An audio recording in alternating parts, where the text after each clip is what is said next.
Well, welcome back to another segment of Weather 101. Today we are going to get our hands on an actual thermometer. We're going to make one at home and put it to a test. And we're going to use hot and cold water to put it to a test. But the good news is that anyone can make this at home. Most of this stuff you can find within your household. So we'll talk about what a thermometer is first. So it measures the amount of heat energy in an object. So as particles are heated, they have more energy and they expand, and so you'll often hear the mercury rises. You know, we used to use mercury in thermometers, don't need to use that anymore. But as particles are cooled, they lose that energy, they have less energy, and that causes them to contract. And so then that's the mercury would fall. And for our mercury today, we are using rubbing alcohol. Yes, we are. And we're going to put some food coloring in there as well so you can tell, and it will look just like mercury, but of course we are just using some water in here and some rubbing alcohol. So let's talk about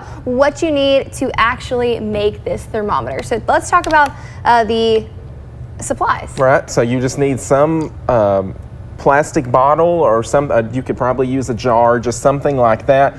Water bottle is the easiest. Just fill it about 1/4 of the way with water. Then you're going to put rubbing alcohol on top of that. So we'll fill it roughly about half of the bottle, right, Gracie? Yes, we're going to add another equal parts alcohol. So you'll have equal parts water and equal parts alcohol. Is that good right there, Austin? That looks about good.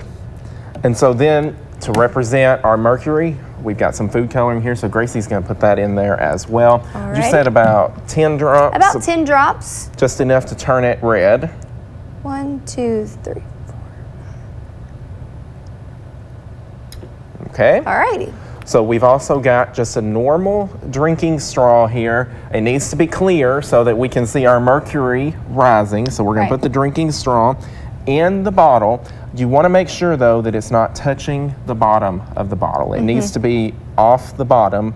And so then Gracie's got some Play-Doh here. Yes. Or something similar to Play-Doh. Something similar to Play-Doh, but Play-Doh will work. And what you want to do, just kind of rip my ball in half, but you want to make sure it is covered on the top and it is really secure. So Austin, I'm going to hold this if you don't mind, and I'm going to wrap this around the best that I can. It's really tight.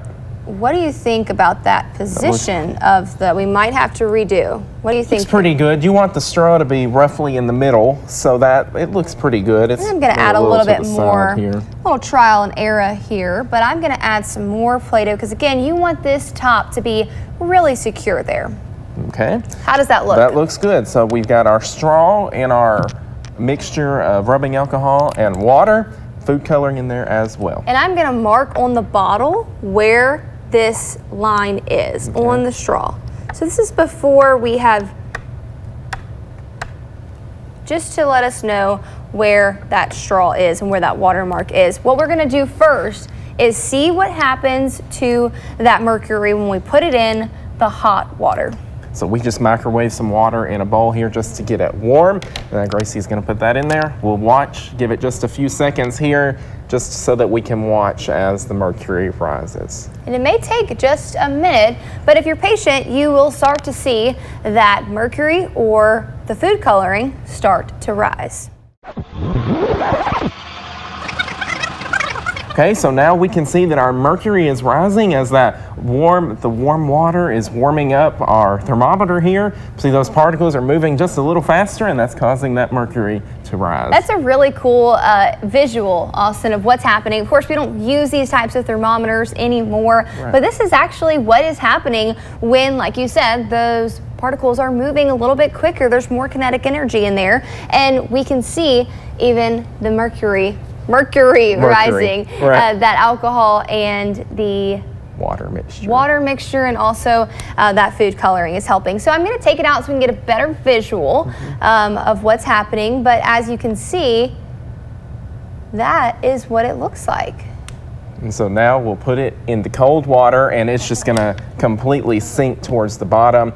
You may not be able to see it through all the through all the ice that's in there, but the colder water, you can see it's no longer at the top where it was. Right. It's completely sunk down, which is what you would expect as these particles are losing that energy. Absolutely. So this is definitely a fun thing to do with, I'm going to take this out so we don't have it fall. But again, the mercury is at the bottom when you put it in the cold bowl of water. So this is a fun thing to do with friends or family at home to do, and you have all of these items likely in your home. Right.